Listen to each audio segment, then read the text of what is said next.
Atukuzwe Mfalme Zumaridi, mamlaka Bwana Mungu chini ya jua.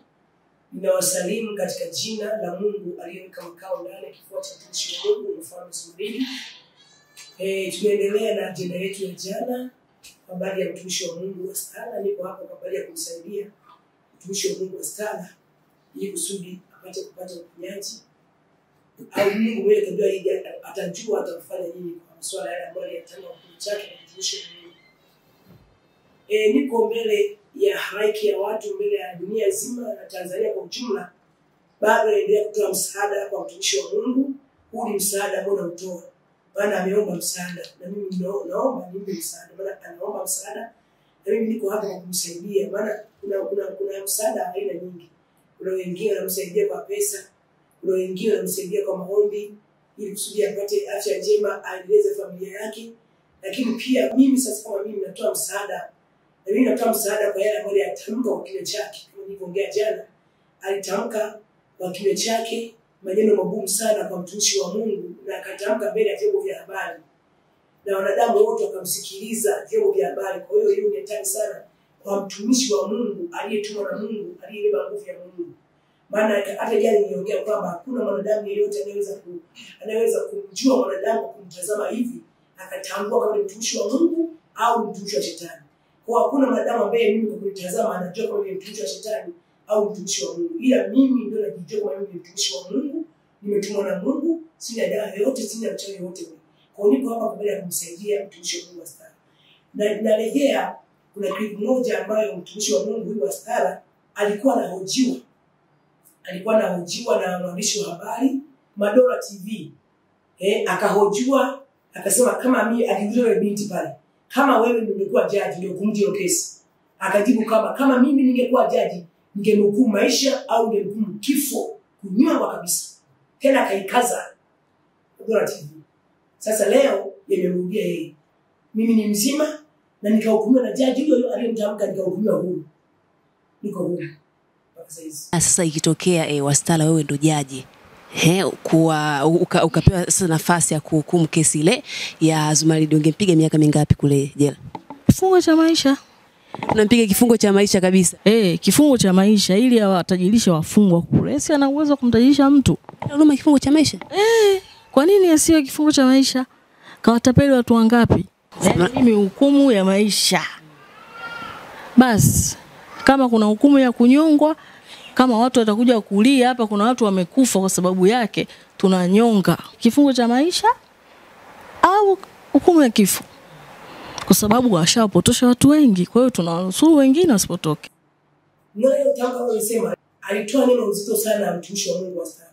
Alisema tamko kubwa litamko kwa mtumishi wa Mungu. Unaona? Kwa kinywa chake. Na hilo ndio ni hatari sana kwa kumlelea mtumishi wa Mungu. Unamlelea mtumishi wa Mungu kifo, na akali tayari mtumishi wa Mungu yuko mahakamani na kesi inasikilizwa. Umeona? Akatoa hukumu yeye kabla ya kesi kuhukumiwa. Alitoa hukumu kubwa sana kwa mtumishi wa Mungu. Natamka kwenye kinywa chako, neno alitoa kwenye kinywa chako.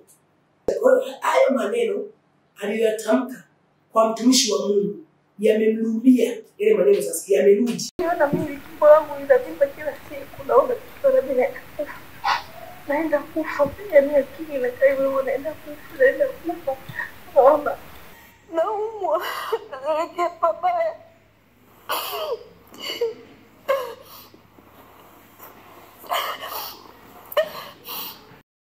Tena kuna clip moja nyingine ambayo nilisikiliza, alikuwa anamsimulia mtu kwamba nilifuatilia kanisa la Mfalme Zumaridi, nikaona kama vile kambi la wachawi tu. Kambi la wachawi, watu wengi wanatetemeka. Kwanza yeye tetemeka mpaka wafuasi wake wanaingia kanisa kutetemeka. Akatamka kutetemeka kama mgongo wa degedege. Unaona neno alitamka kwa kinywa chake kwamba anatetemeka kama mgongo wa degedege. Kama jinsi unavyoona wagonjwa wa degedege ndivyo nilivyowakuta kwenye clip, wanatetemeka kwanza tetemeka mpaka wafuasi wake wanatetemeka kama wagonjwa wa degedege. Hilo neno alitamka. Haya, leo neno tayari limeshamrudia. Limerudi kwake.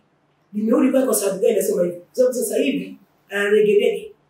Na sio degedege, maji yanaelekea kwenye kifafa, maana yeye anazimia, anatoa mapovu. ndivyo alivyoeleza. Ndipo alivyoeleza kwamba anakuwa kama na degedege.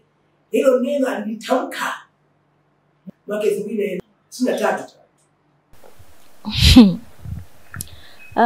Yani nilivyosikia Mfalme Zumaridi, kwanza nijue ni mwanaume. Sasa naingia YouTube namuona yule mama Mfalme Zumaridi. Watu walikuwa wamesimamisha gari kama 2 hivi nje. Wameshuka, alafu wengi wao walioshuka wote wakawa wanatembea kama mazombi pamoja na yeye mwenyewe. Yaani kama ni watu ambao wamepandisha mashetani. Nafikiri unanielewa nikisema hivyo. Wanaingia wapi? Wanaingia kwenye hilo kanisa lake. Sasa kwanza ile style sijaelewa ni kitu gani. Naendelea kuangalia mpaka akaingia ndani kanisani.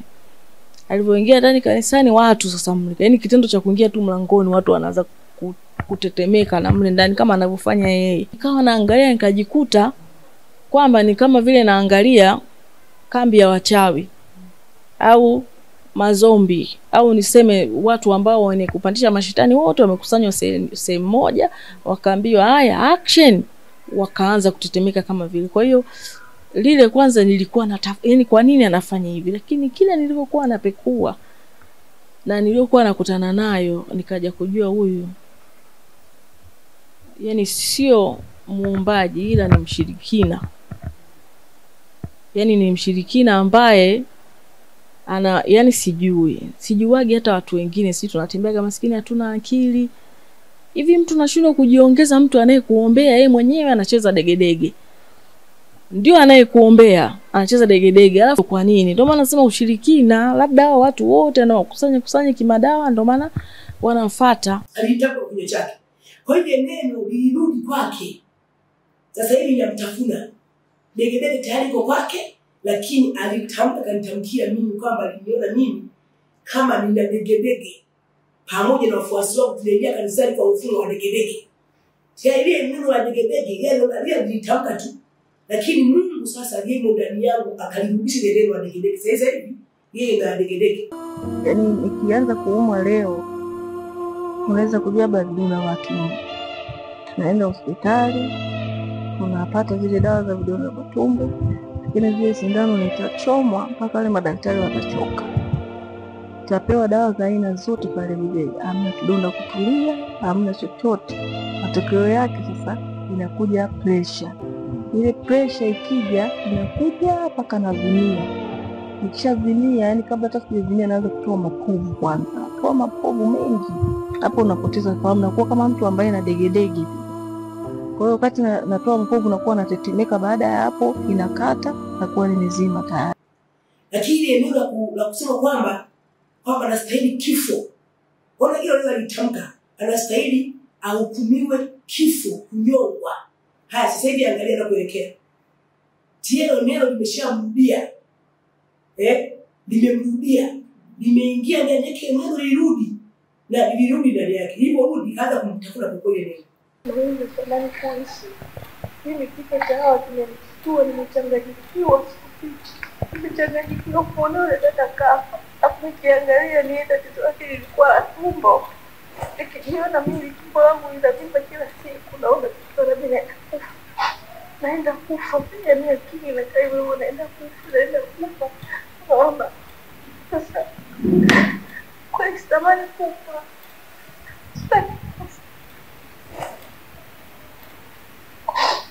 Sipo tayari kufa kwa sababu najua Tanzania mpo.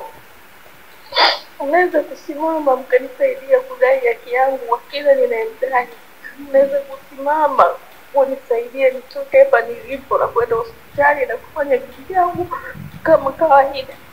Nikaanza kumtafuna polepole. Kumbuka neno linaumba. Ukimtamkia mtu ambaye hana hatia, ukaanza mzigo mkubwa kama huo, hakika lazima ukurudie.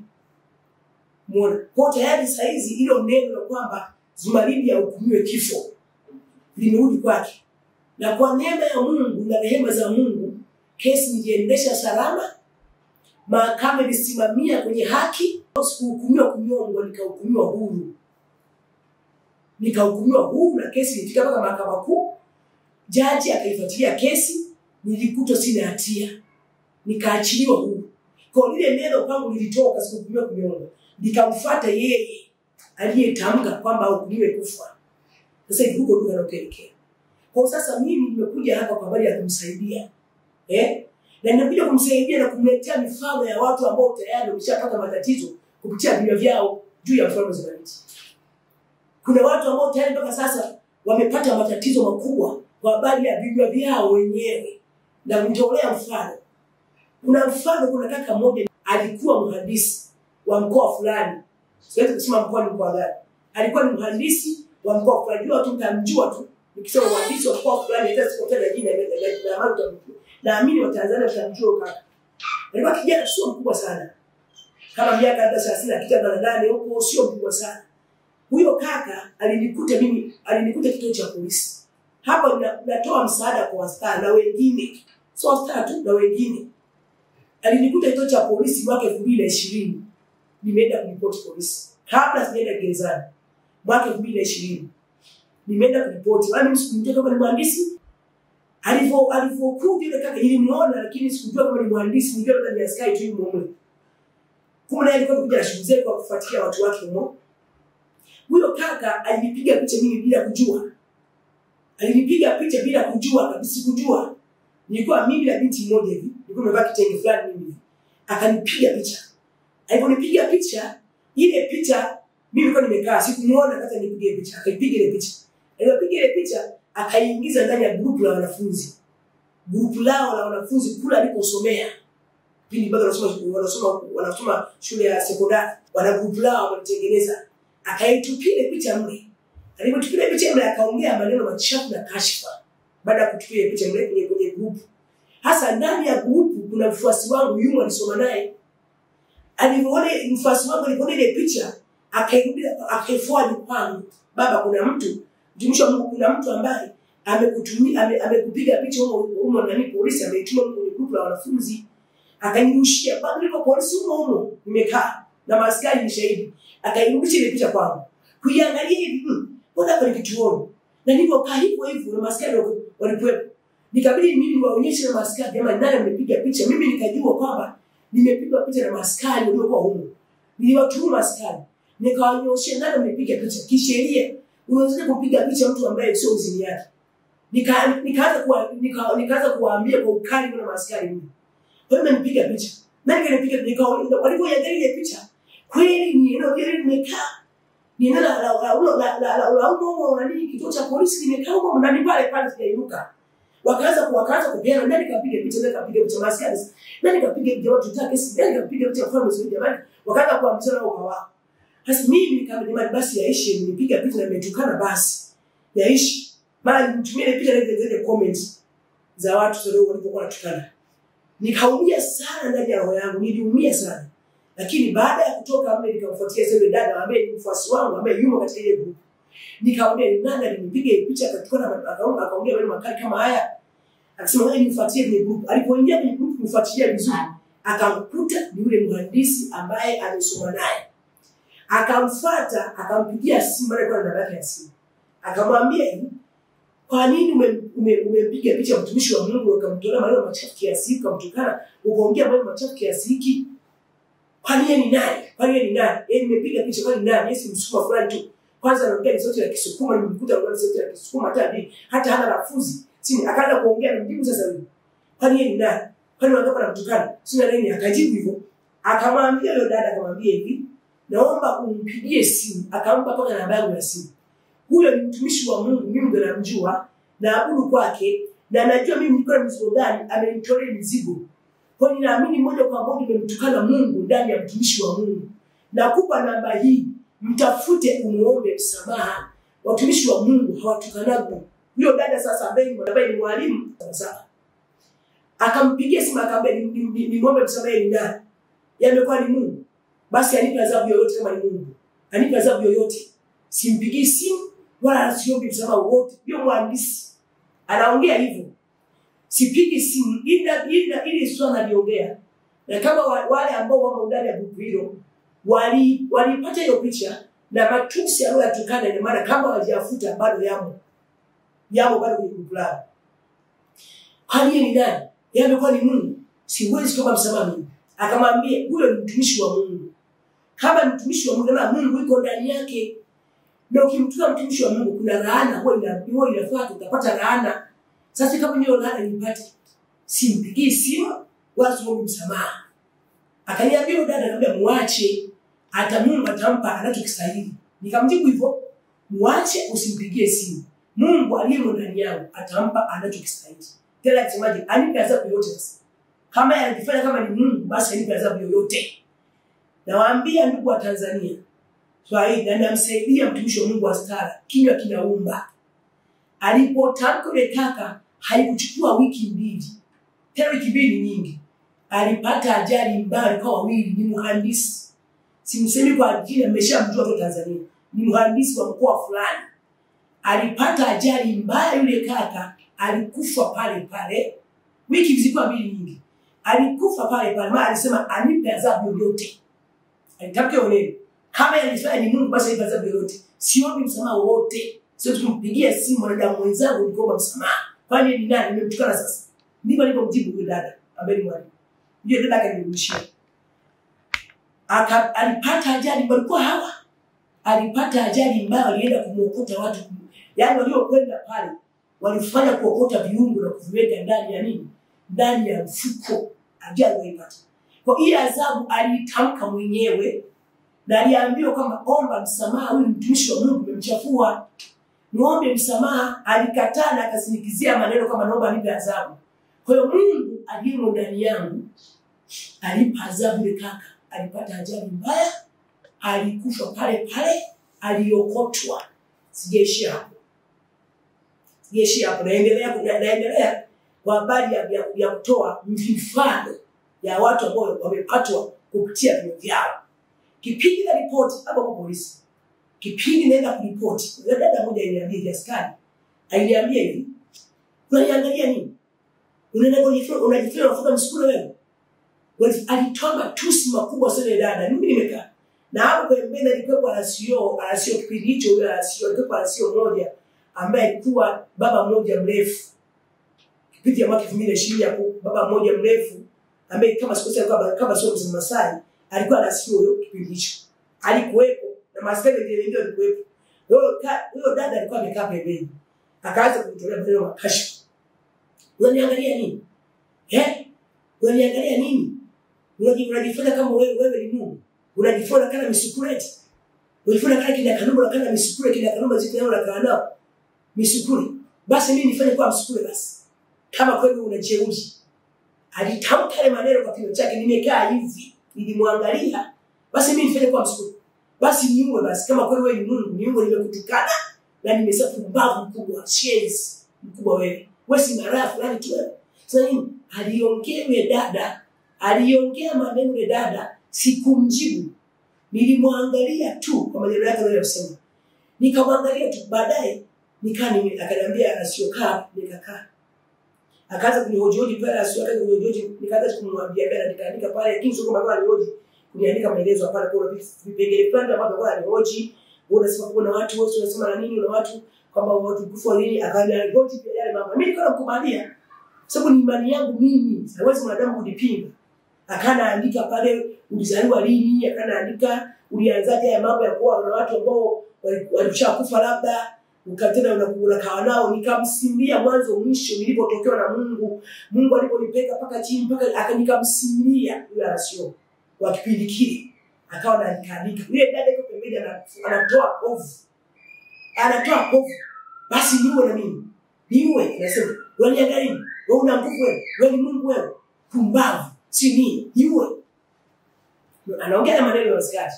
Sikumjibu lolote, nilimwambia Mungu, nafezeeka hivi kwa ajili ya jina lako ndani ya roho yangu. Nafezeeka hivi kwa ajili ya kazi yako. Mungu, naomba usimame kwa hili. Leo hili nitoka natoa machozi mpaka zero. Nitoka natoa machozi pale kwa hiyo maneno yule dada. Paka naingia sero sasa. Haya maneno sitakani kiasahau. Paka nikaingia sero natoa machozi. Baada itukana sana ya maneno. Niwe basi. Sini, ifanye Mungu. Basi ufanye una nguvu sana. Basi nguvu yako basi na inijie. Inijie basi nguvu, akatamka mwenyewe. Watumishi wa Mungu, huu ni msaada ambao unatoa kwa Watanzania wote ambao mnakaa mdomo. Watanzania wote Lakini pia rafiki yangu wa Stara ambaye nimekuta. Umeona? Yule dada mwezi haukuisha. Mwezi haukuisha yule dada alikufa ghafla. Yaani sijui hata mimi hata nishangaa nilipokuta pale kama dada alikufa alidondoka na kufa pale pale. Ina maana kila ambacho alikitamka yeye mwenyewe kilitimia. Na kila ambacho kitamka yule mhandisi kilitimia. Haya wewe mtumishi wa Mungu wa Stara ulitamka degedege imerudi kwako leo unayo. Hapa nimekuwa tu mifano ya watu ambao wanatukana si wengi, nikaanza kuwasimulia kwamba wameshapigwa na Mungu ni wengi mno. Haya, tunaenda bado naenda kwenye mfano tu. Na kutaka tu mtumishi wa Mungu tu mtubu ili usubiki. Ili Mungu Baba aliyemo ndani yangu akuhurumie, akupe msaada. Au awafungue Tanzania basi wakusaidie. Kwa habari ya pesa ya matibabu wakusaidie. Maana mtu kicha kuna laana ya Mungu, hata watu wote wanakuwa na fake. Hata utaongea nini hakusaidii sababu ya laana ya Mungu kufunika. Kuna mtu mwingine. Huyo kipindi kile wachungaji wamenikamata hata jana nimeiongelea. Kipindi kile wachungaji wamenikamata, wameniita kwa habari kuniweka kikao. Niliitwa na wachungaji wengi zaidi ya 20 au 30. Wakaniita kwa habari ya kikao kunikalisha. Niliwatii wachungaji. Niliwatii kabisa na kuna mmoja alikuwa ni Roman, kiongozi mkubwa wa Roman alikuwa mle. Niliwatii nikaenda na nilisikia peke yangu alikuwa pia na nilikuwa na mjomba wangu mimi anaitwa Shibuda yupo na nadhani tunamjua Tanzania. Shibuda ni mjomba wangu mimi. Kwenye hiyo kikao alikuwa Shibuda. Kwenye hiyo kikao alikuwa mchungaji. Kwenye hiyo kikao alikuwa Askofu Yohana ambaye ndiye alikuwa askofu ambaye alikuwa chini yake. Ambaye Askofu Yohana alikuwa Askofu Yohana kwenye kikao. Alikuwa pia dada mmoja mama Mage ambaye yuko pale wangu. Tulikuwa wengi lakini wengine wafukuza wote. Tukabakia mimi, mjomba wangu ambaye ni Shibuda, alafu wakabakia na watu wengine wakabakia. Unaona? Waliinuka wachungaji kuni. Yaani kwanza ilikuwa kama mzogwe mle ndani. Wachungaji hizo waliponinukia waliinuka kunitukana tukana. Yaani kama vile mfujo mle ndani ya kikao. Na walitukataza hakuna kurekodi. Asiwepo mtu kurekodi. La sivyo clip ningesimamisha. Lakini anaongea wachungaji ndio kuemo wanayajua haya. Waliinuka unajifanya wewe mwanadamu unajifanya kwa Mungu. Wewe si malaya tu wewe. Si kahaba mmoja. Si nini wewe wananizihaki wanifuata. Yaani tamani nijue kama nakufa siku nijue kama sasa hapa kuna tani nilipata. Mchungaji mmoja akasema hivi. Nakwambia Desemba ufiki wewe. Kipindi kile anaongea tu tunatoka sio kama nilikuwa tunatoka kanisoni. Desemba ufiki lazima ufe. Lazima ufe. Desemba hautafika wewe. Lazima unakufa. Nikamwangalia. Kisema kwa kweli wakati tunajipa haki. Hautafika Desemba unakufa. Na mwingine pembeni akasupport. Ndivyo ilivyo. Wao wawili, mmoja akasupport. Ndivyo ilivyo. Desemba haufiki wewe. Ndio nakwambia sasa wewe ni Mungu wewe. Walifuna geuza maandiko. Walifanya wakaongea sana, waliongea. Na kama Desemba haufiki, baadaye akadakia mwingine. Wawili mmoja alisema, mwingine akadakia. Na mmoja akadakia akasema hivi tubu. Henda upige magoti tukusalishe sala ya toba. Piga magoti hapo umekosea sana. Umemkosea Bwana Yesu, umemkosea sana Bwana Yesu wewe. Wewe unataka Mungu ni mwanadamu. Wewe ni mwanamke ni malaki tu fulani. Sio hadi mengi maneno siwezi kuyarudia. Piga magoti hapo. Tukuombee sala ya toba urudi kwa Bwana. Umeshapotea. Umeangamia. Umeenda kinyume na mapenzi ya Mungu na dhambi. Dhambi zimekujaa. Unamkufuru Mungu. Sina na nini? Tubu, piga magoti utubu. Huyo mchungaji, huyo ni mchungaji wa mshahamisha. Alikuwa anasalisha Mkorani, AIC Mkorani. Aliniambia nipige magoti. Niombe toba. Chaja wa Tanzania na Wakristo wote ambao wanasikiliza na Biblia zao wanasikiliza. Kwanza yule aliyesema kama Desemba ufiki, yeye kufika. Na mwenzake aliyesapoti pale na yeye kufika. Yaani mwezi ulikuwa ni mkubwa. Ilionekea tu mwezi kutaka kuisha mwezi unaingia wa pili. Aliyesema Desemba ufiki alikufa. tena ghafla, sio kwa magonjwa. Na mwingine naye tena wa Buswelu huko, na yeye alibakia hayafiki, na yeye alikufa. Watumishi wa Mungu, huu ni mfano hai. Siwezi kuongea jambo hili nikataja mpaka vitu vyote hivi kama lazima Mungu, siwezi kujipalilia. Huu ni msaada na wastani ili apate kwamba neema bado haja makubwa. Walikufa wale wawili. Haya, yule aliyesema tubu ni wa Qur'ani hapa. AIC Qur'ani, haya mambo anayoongea hapa. AIC Qur'ani wanayajua. Yule aliyeongea kwamba tubu, wewe ni mtenda dhambi. Tubu, piga magoti tubu. Nilimwambia mimi pale utatubu wewe. Nitubu kwa dhambi gani? Nitubu kwa kitu gani ambacho nilikosa kwa yani kutangaza jina la Zumaridi ni kutangaza jina la kujiita Mungu au kuita Mungu ndani ya Zumaridi ndio nitubu. Kuna kosa gani nilifanya mpaka nitubu? Nitubu wewe au niambia nitubu nini? Siwezi kutubu mimi. Wao hamwezi kunipigisha magoti kama tu wachungaji niwekee mikono mwanze kuniombea sala ya toba kwa kosa gani?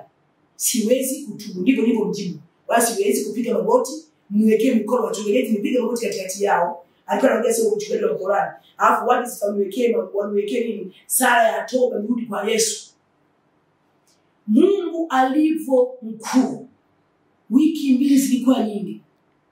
Yule kaka alipandwa na ukichaa ndani ya ufahamu wake. Alianza kutubu yeye, huyo mchungaji. Yeye ndio alianza kutubu na kuanza kuongea uchafu wote aliokuwa anaufanya kanisani. Aliweka hadharani.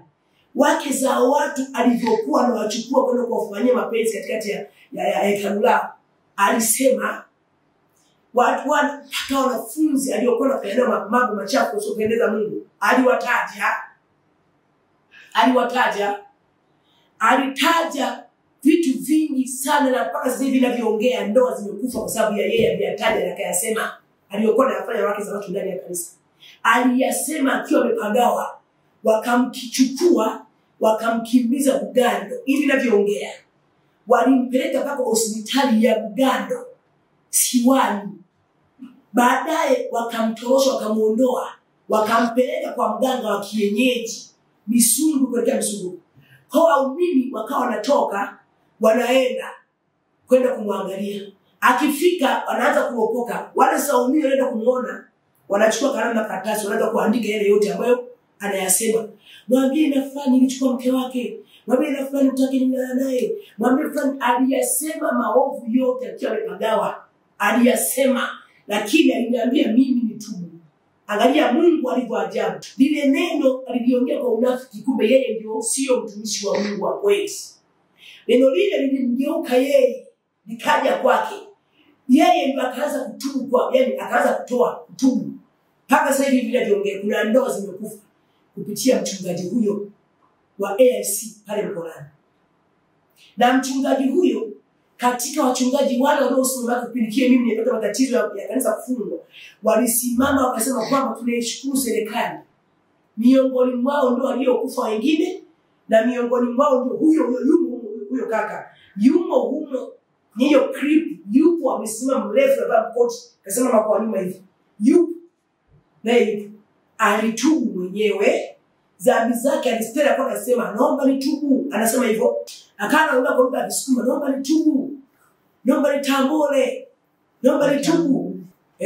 Akaanza Kisukuma, naomba nitubu. Wa viongozi wanaenda kule, wazee wa kanisa wao wanaenda.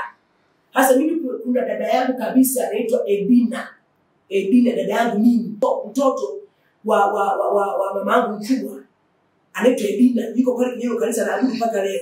Alikuja akaniambia, na mimi nilipotoka kule nilikuja nikamsimulia kila kitu ambacho kimenipata pale. Mtu yeye akamtaja, akamjua mchungaji wao. Sasa alipokuja kuanza kutubu yeye, dada yangu alikuja akaniambia, ndogo wangu na Mungu wa ajabu.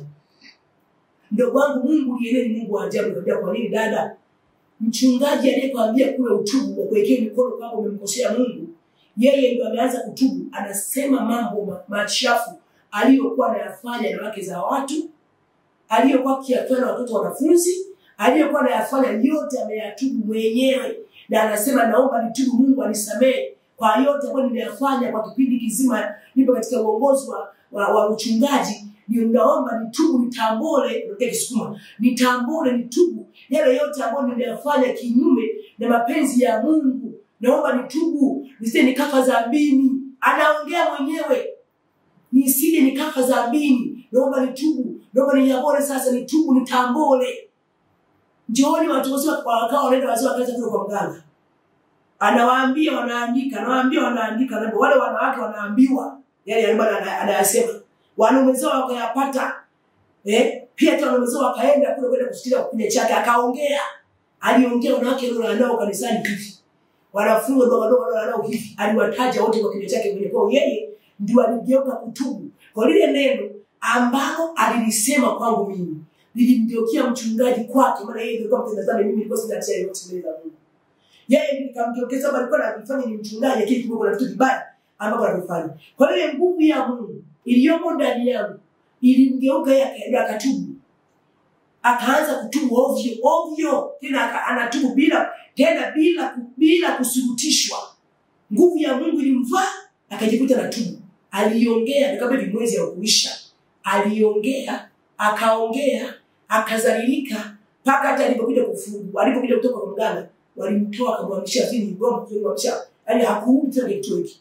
Hakurudi tena kufundisha kituo hiki. Haya anaongea na uhakika nayo na na ushahidi nayo. Kama anaongea uongo, basi mtu mmoja aende kanisani pale akauze mambo haya. Huyo baba aliniambia mimi nitubu kwenye vikao vya wachungaji. Haya wale wengine waliniambia Desemba ukiku utakufa, lakini wao wamekufa. Kwa na kuli sasa ni point yangu ya dada yangu hapa wastara, ndugu wangu dada yangu wastara, kwamba hawa ni wachache tu ambao nimewasema, ambao waliyatamka kwa vinywa vyao na yakawakuta kupitia Mungu aliye ndani yangu. Kisho Mungu mabaya. Kwa sababu nakuja kwenye point haya yote nimeyasema kwa baada ya kukusaidia. Usije ukaona kwamba mimi najipendekeza nataka kiki nataka nini. Nimekuja kwa habari ya kukupa msaada. Kinywa ulichokitamka kimerudi. Degedege ulisema kwa mimi na degedege. Leo una degedege wewe. Je, neno litarudi kwako? Kifo ulikisema kwamba nihukumiwa kunyongwa, nikahukumiwa huru. Sasa hivi kifo kinakuelea wewe. Neno litakurudia wewe. Kwa nini mimi niko hapa kwa habari ya kukusii uombe rehema, hata kama Mwenyezi Mungu mapenzi yake kitimia kuchukua, basi akupeleke sehemu salama, sio usije kukutana adhabu hii ya kumtukana mtumishi wa Mungu. Kwa mimi yangu ni hayo, sina mengi zaidi. Dada yangu wastara, mdogo wangu wastara, ninakupenda, nimealeta haya, lakini pia hata watu wengine natoa rai. Kwa watu wengine wote ambao mna mdomo, acheni. Kuna watu wamefukuzwa kazi kwa sababu ya Kiswahili kusema, ila hawajui ni kosa gani. Kuna watu mpaka leo wanatembea na laana, maisha yameshakuwa mabaya kwa sababu ya kumsema mtumishi wa Mungu mfano Zumaridi. Kuna watu mpaka leo wana maisha magumu ya kulala, yani maisha magumu, wakishika hapa panaharibika, wakishika hapa panaharibika, lakini hawajui kumbe ni vinywa vyao ndio vimewaponza kumnenea mabaya mtumishi wa Mungu. Nimekuwa tu mfano mdogo, yule askari ndio mfano alinitukana, aliyenizi yake, na kuna askari mmoja leo nimseme tena. Alikuja kipindi cha mwaka 2020 hapo, walikuja kunikamata hapa. Nilikuwa hiyo siku ilikuwa ni siku ya kuhani, ilikuwa ni siku ya kufanya matanga ya msiba. Hiyo kesi ilisha mahakamani. Ilikuwa ni siku ya matanga ya msiba tulifiwa. Kwa watu walikuwa wanapenda kuja kufanya matanga hapa kwangu. Wakaja maaskari kwa baada ya kunikamata mimi. Sikuwakatalia. Nikasema hamna shida, ngoja nikabadilishe nguo. Siwezi kwenda tuone nimevaa nguo hizi za msiba. Ngoja nikabadilishe nguo. Nikaingia ndani, kuna tata sana, lazima utafute nguo za suruali. Unajua kabisa kwenda kuwekwa ndani. Utafute nguo za suruali uvae. Umeona? Maaskari kama subiri kwa sababu ni dada mimi nikimbia. Sasa yule askari mmoja alikuwa ni driver. Alitoka baru akaja anafoka kwa mbele na kitabu.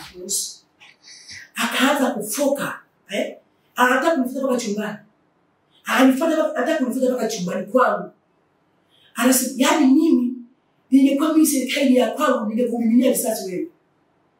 Wewe tusumba sana wewe. Wewe upaswi kuishi. Yule askari anaambia hivyo, upaswi kuishi. Yani nilikuwa ni serikali ya kwangu ningekumiminia. Sasa ningekumiminia risasi hapa. Alikuwa ni driver wa kuendesha magari pale. Hapo Nilikumiminia sasa. Wako tukashikaisha hapo kumba mtano tukashikaisha hapo sisi. Akanifuata mpaka karibu na chumbani kule. Nikaja naye mimi nikamwambia mimi nilikuwa nafaa. Niwakimbie kwa kosa gani? Kosa gani kubwa kile mimi niwakimbie? Mimi nilikuwa nafaa. Yaani ulikuwa unataka kuishi wewe. Yaani ulikuwa unatakiwa kufa kabisa wewe. Nilikumiminia risasi, nikamwambia kwa kosa gani nimiminia risasi? Ndipo mjibu mimi. Kwa kosa gani tena alikuwa amesema na kaka yangu.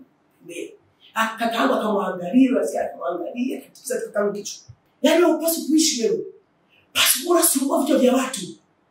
Unasumbua sana vitu vya watu. Yaani unapaswa kufa. Upasi kuishi kabisa katika hii jamii. Unasumbua sana wewe. Pumbavu. Tangulia jina nini? Alifokea. Tamko alisema kufa. Watanzania. Yule baba alikatika. Hata miezi miwili ilikuwa ni mingi. Sieni kapata habari. Miezi miwili ilikuwa ni mingi. Alikufa akiwa mzima. Ile neno alilotamka kwangu, Mungu akanirudisha kwake. Kustahili kuishi, Mungu akanirudisha kwake kustahili kuishi. Akaondoka. Mtumishi wa Mungu. Vinywa ni vibaya. Kinywa, mdomo ni mbaya. Hususan kwa mtu ambaye ana nguvu ya Mungu ndani yake. Ukimnenea mabaya yatakutafuna. Hawa nimewataja hapa ni wachache, ni wengi sana kwa mshapata adhabu, wengine za kufilisika. Wengine za magonjwa kama kina sasa hizi. Wengine apata kuachia kwenye ndoa zao, wengine yani ni majanga yaliyowakuta kwa sababu ya midomo. Kuna mimi niwasaidia Watanzania, acheni kuinua midomo kwa mtumishi wa Mungu. Mimi ni mtumishi wa Mungu. Mimi ni mtumishi wa Mungu. Mimi ni mtumishi wa Mungu, naongea tena. Mimi ni mtumishi wa Mungu wa kweli. Fuatilieni klipu zangu za watu wanaopona. Acheni kuopoka. Leo mnakuta na makubwa kama haya. Dege leo nimekuwa dege. Hukumiwa kunyongwa leo wewe unaelekea kufa. Na uliyasema wewe kwa kinywa chako. Kwa maneno ya kinywa chako, angalia sana. Hata mzazi wako tu, ukimnuzi akakasirika mzazi, lazima laane kufuate. Sembuse mtumishi wa Mungu, mzazi tu kibinadamu. Akikasirika akamwaga machozi yake, mzazi akalia, akamwaga machozi. Lazima ile machozi yataambatana laana, inamfuata ile laana mtoto. Inatoka mzazi. Hasa hebu niambie mtumishi wa Mungu, je, kama mzazi wa kibinadamu yanapata haya? Je, mtumishi wa Mungu ambaye ndani yake ana nguvu ya Mungu kama hiyo unayoona hapa?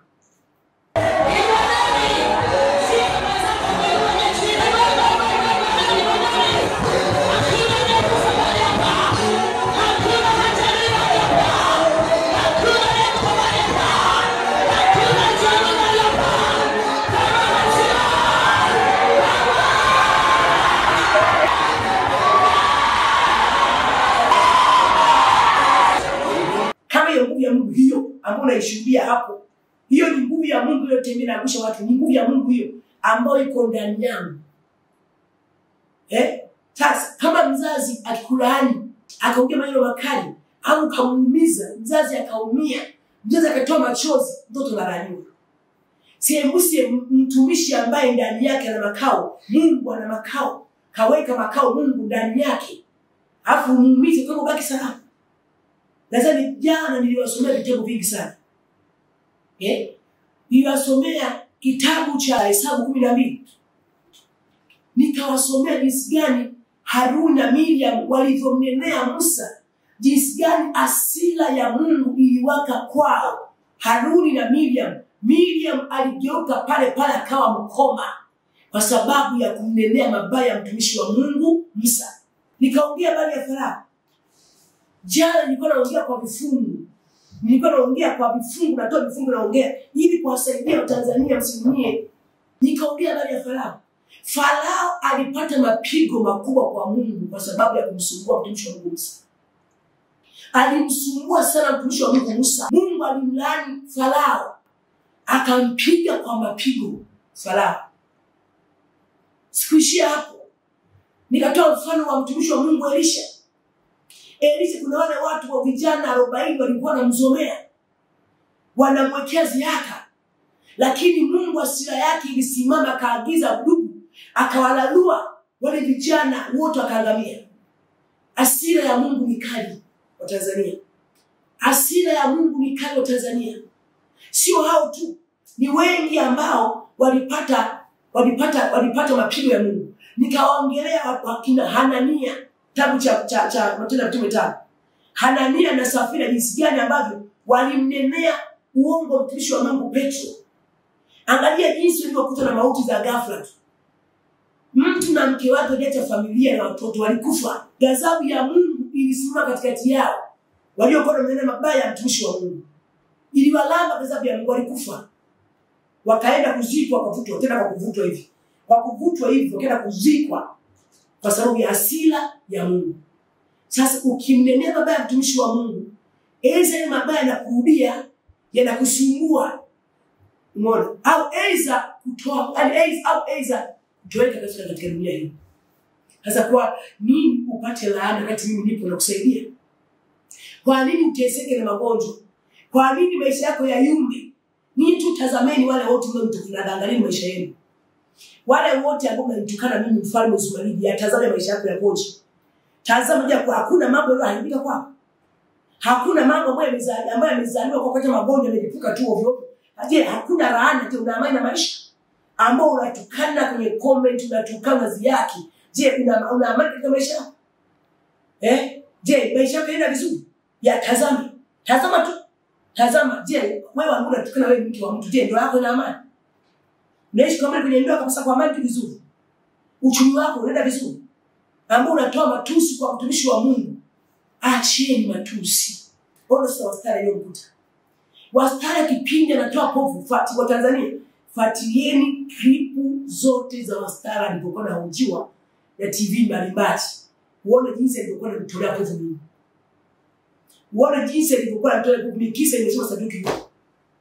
Yeye mwenyewe kwenye klipu moja amesema kama kweli watu wanakufa na kurudi. Amesema mwenyewe huko kwenye klipu.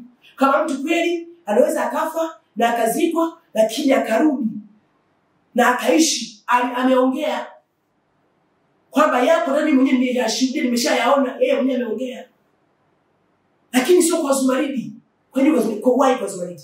Why isiwe kwa Zumaridi? Why isiwe kama mganga kaweza kurudisha mtu? Siembuse mtumishi wa Mungu. Mtumishi wa Mungu anarudisha. Ila unapoona panachelewa kwa sababu lazima watengenezwe. Wasitoke kuwa ambao hawana faida kwa Watanzania. Wanatoka kuwa wana faida, ila Mungu lazima awatengeneze. Awarudishe kwenye system yao. Hata akitoka wanakumbuka familia zao, wanakumbuka ndugu zao, wanaweza kujieleza walikuwa wapi. Kwa lazima Mungu anawatengeneza fahamu zao ambazo zimeshaharibiwa na ufalme wa giza. Kwa anazitengeneza fahamu pole pole. Kisha akija kuwafunua hivyo walikuwa ni watu kabisa wazuri, wasafi, wazuri kabisa, wasafi ambao hawana doa na hakuna mtu atawaogopa jinsi Mungu. Na hapo sasa ndio kwa tofauti wa Mungu na shetani. Maana shetani anambicha kwa makucha wao kwa mataila, hawezi kuongea na nini hivyo. Hasa wale wanakuwa wana faida. Kwa Mungu anarudisha watu ili kusudi wawe na faida kwa jamii tena mara nyingine. Sio kumsha mazoge, sio jielea kutoka upende. Sasa ya nini? Hao wanarudisha na shetani. Kwa Mungu anarudisha mtu ambaye yuko vizuri. Hasa niko taka neno hilo, yule wastani mbuka juu, akatukana mpaka akapitiliza. Na kipindi anaongea mwaka 2000, si juzi tu hapa. Mwaka 2023, si juzi alipokuwa akiongea. Lakini analisema maneno yamemtafuna, ni hayo maneno ndio yamekutafuna wastani. Ukipiga unaongea kwa mzima. Yaani uko na afya yako nzuri kabisa, umekaa una relax. Lakini leo umekuwa kulala, leo umekuwa na kifafa, umekuwa na degedege ambazo umezitaja, leo ziko kwako, tumbo limevimba, vitu umeuza, ndio laana ya Mungu. Unakosa mpaka pesa ya chakula, hiyo ni laana ya Mungu. Mtu wa Tanzania, acheni kuwanenea mabaya watumishi wa Mungu. Acheni, narudia tena. Acheni kuwanenea mabaya watumishi wa Mungu. Narudia tena. Acheni kuwanenea mabaya watumishi wa Mungu. Kwa sababu gani? Wewe mtazama, hauna kipimo cha kuweza kumpima mwanadamu aliye na Mungu ukatambua na Mungu hana. Na kama hauna kipimo, basi muache. Maana unaweza kujikuta unaingia kwenye hatari zaidi kwa sababu huna kipimo cha kuweza kupima. Ile nguvu iliyo ndani ya mtumishi wa Mungu inaweza kumaliza, itakulaani. Kwa hiyo niko hapa nimetoa hii mifano ambayo nimeitoa. Ni mifano hai ambayo nimeitoa kwa kuwasaidia kutia wastara. Nitawasaidia hata wengine ambao wanapenda kamdomo. Kamdomo hapa msinenee mabaya watumishi wa Mungu. Kamdomo ni kabaya. Wachungaji wameshawapata, wafanyakazi wameshawapata. Umeona? Hata Bukoba hapa. Na mkumbuka yule baba Bukoba alikuwa diwani. Na mkumbuka mtumishi wa Mungu. Yule diwani wa Bukoba. Aliyetamka kwamba sisi tunaelewa. Tumeshapanga mipango, lazima afya huyu. Wa diwani wa Bukoba hapa. Tunajua sisi tumeshapanga mipango yetu iko hapa. Twende lazima afya mwaka. Diwani wa Bukoba alitamka. Kenda akawaambia na ndugu zake ambao ni wafuasi wangu mimi, akawaambia, akawapigia simu, mwambieni ajiandae. Huu mwaka umalizi lazima afe. Haiwezekani, lazima afe. Diwani wa Bukoba alikuwa na pikipiki. Sasa kabla mwaka hujaisha akafa yeye. Akapata ajali ya pikipiki, akasagika, akafa. Mimi bado mpaka leo na survive. Wachukue nitamka atakufa mwaka si mwezi nipo. Diwani nitamka mwaka si mwezi nipo. Sija wengi wananitamkia kufa kini bado nipo. Kipindi niko gerezani nitamka wengi mno, hata fungua maisha lakini angalia nipo. Nipo nimetoka nipo. Kwa hiyo watumishi wa Mungu ndio hivyo, mimi yangu ni hayo. Hata haya mambo ya polisi acheni kuyashobokea. Acheni kuyashobokea. Kwani ndio kishashikilia na jeshi la polisi? Kwani ndio amekosea? Akishashikiliwa mtu na jeshi la polisi kama amekaa kama na hatia. Akishashikwa mtu na jeshi la polisi kinachofuatiwa ni uchunguzi. Si ndio? Kwani mwanadamu yote, kila mtu anayekamatwa na jeshi la polisi kama amekosea? Wa Tanzania nauliza eti ndio ni kama amekosea?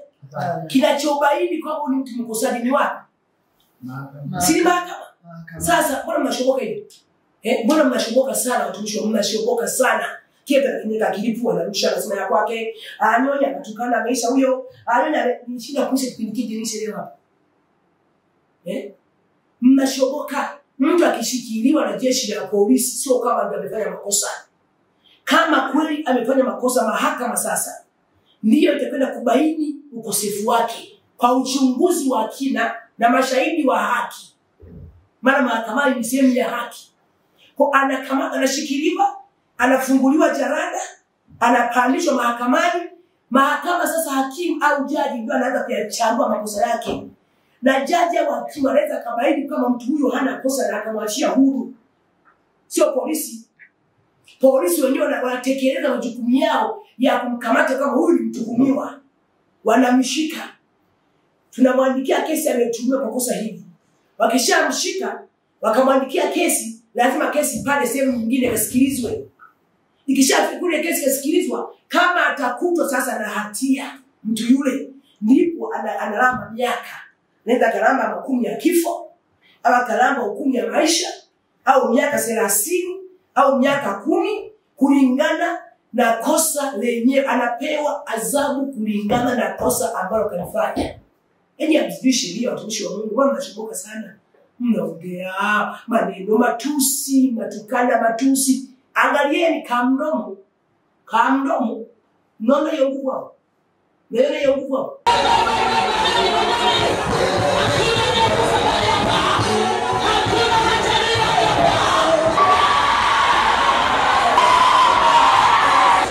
Hiyo ni nguvu ya Mungu hiyo. Kamdomo, acheni kamdomo. Yangu ni wa Tanzania.